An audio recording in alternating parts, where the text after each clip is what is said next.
2 Chronicles 7.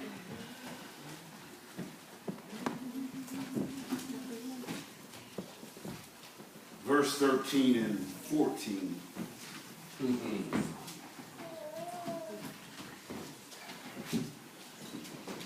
When I shut up the heavens so that there is no rain, command locusts to devour the land and send plagues among my people.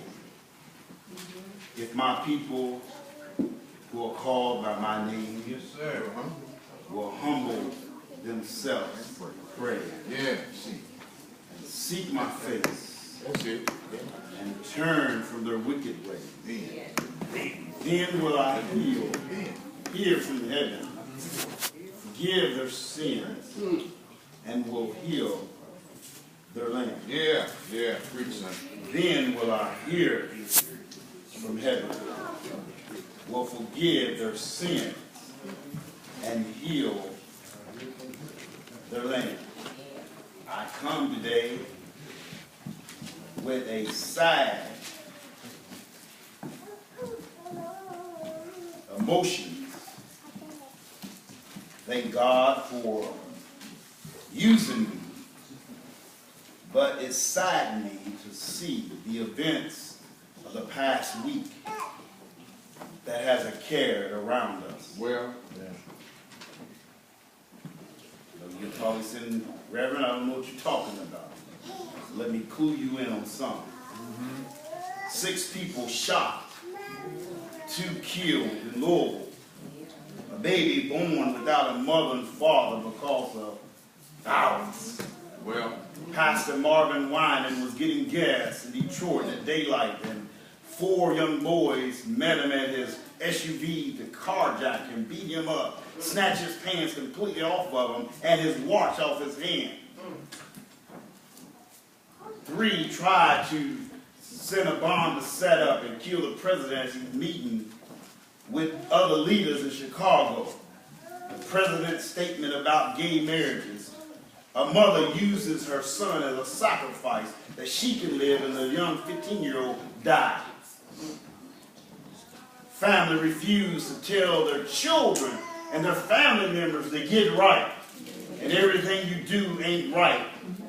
But adhere to whatever they do so you don't make them mad.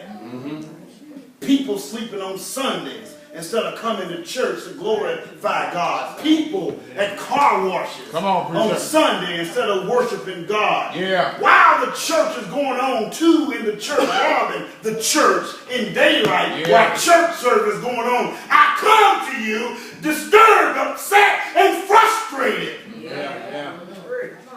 Because the commitment level of God's people is not there. Amen. That's it. I want to give you a warning that you and I may have 30 days It's true. to live. We take life like life is on our time. We walk like we know when we're going to die, when we're going to go where we say we're going. But I want to remind you that God is your creator. Amen. God is your father. You accept Jesus, and he determines life and death. Yeah. When I sat down and began to study and prepare this word, tears began to roll from my eyes. Well. Because we got to start playing church. Amen. Why do you want to go to hell after living in hell? Come on, Pastor. Come on, Pastor. Yeah. Yeah. Come on, man. Yes, sir. Why do you want to not get rewarded for victories you have overcome by living your life like God is not important? Yes, but I'm here to sound the alarm. If God ain't in it, it ain't important. Amen.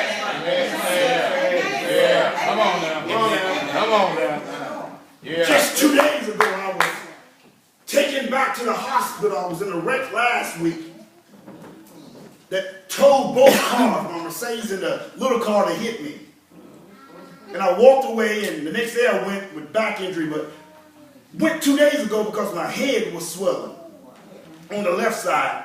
And I woke up and it was from the front part of my left side to the middle part was tender to touch. It hurt to touch it. And me, in my prideful state, being a man, said, I'm just going to deal with it. And my wife said, no, you're going to go to the hospital. And I'm taking you. Yes, right. Yeah. So everything's all right. I told my children, they said, what's wrong, Dad? I said, I'm dying on my way to heaven. Mm-hmm. Yeah. My daughter said, stop saying that. My wife said, I hate when you say that. So my other daughter came and said, what they say? I said, they gave me 30 days to live. You might think it's funny, but you don't know the time. Amen. And she said, Daddy, you got a tear in your eye? I says, no. She said, yes, you do. Because I'm prepared, but I know I'm not ready. Amen. Come on, somebody. I got my ticket, but I still got some things I want to do. Yeah. But I want to remind you that when the doctor says, Mr. Irvin, the CAT scan comes back, you don't have any fracture, the swelling comes from the rest of your head. I said, I did. I didn't know it. She said, well, it was so fast, you could have hit your head and not know it. But the impact made your head swell, those arteries swell in your brain. But I'm all right. I'm all right. Amen. But I'm sad that the church don't think, no, they're satisfied with what they're not doing. As pastor, I'm disturbed because you know your family and friends that should be right beside you. Amen. Yeah. I learned that it's not about who's telling you about God. It's what he's telling you about God. That's very important to get us through this day. I want to remind you that when you go to heaven, you don't have to answer to Irvin. Well. Come on, somebody. Well. No. I got an answer for you. Yeah. But you don't have to answer to me. Amen. Hear me? Yeah. You don't have to answer for me. But I have to answer for you. Yeah. Because God has given me oversight over you. Amen. Yeah. So therefore I got to give an account about you to him. Yeah. So if I never saw you, all I can say, Lord, I never saw them. I tried to call them, they wouldn't call me back. Matter of fact, they thought I was just sinning against them, so they just left. So I want to remind you, if you want me to give a good account, won't you check on me every now and then? Come on, preacher. Yeah. I want to get back into the word. Well. While Solomon was worried about the people, the actions, he just got done dedicating the temple that God told his father that you wouldn't build, but your son will build. He just got done dedicating, but because of the actions of the people, Solomon, the leader, saw that God needed to hear from him on basis of the people. And then God responded to him after he went into the temple, finished praying, and the Father came down from heaven, and it filled the temple that the priests that was allowed to go in could not enter in. Because when God is there, yes, sir. When God is in there, it ain't enough that dirt can come around God because he's clean and holy and righteous. So when God fills the place, yes, sir. God's Spirit takes over and moves through lives. And Solomon knew without a doubt that God's presence was right there. And I want to stop right there and let you know that's the only reason I come to worship. To be in the presence of the Lord.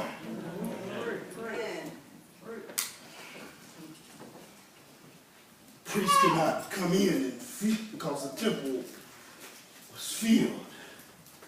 Israelites saw the fire coming down and the glory of the Lord, and they knew that God was coming.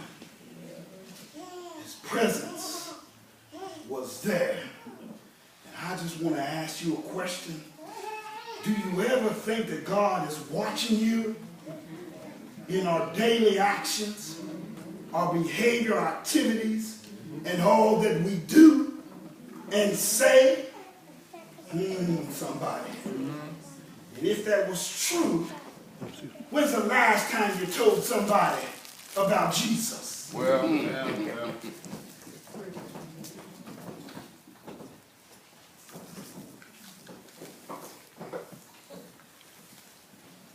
Solomon had finished the temple, the royal palace, carried out what God has told him to do, finished praying, and God spoke to him. I want to remind you, if you don't think so, God speak to his leaders. God does not provide a vision without providing provision, instructions in that vision, and daily communications with God.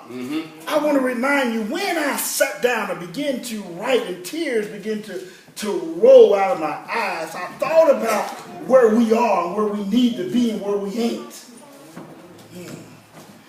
It disturbs me when I walk in and see an empty seat and walk outside and see filled seats on everybody's porch. It disturbs me when I walk inside and see empty pews beside children, and I see little children running around the neighborhood with little bitty dogs. They'd rather stay outside and get garbage than come inside and get the truth. It disturbs me when we're not moving, telling somebody that this thing is bigger than you and me. It's all about the kingdom. The shooting. I want to remind you, 6 people didn't start shooting, only 2, but others got injured. You and I are grace cases. We made it. We made it today. But what about tomorrow? What about when we lay down tonight? Do you think that you'll make it tomorrow? Well.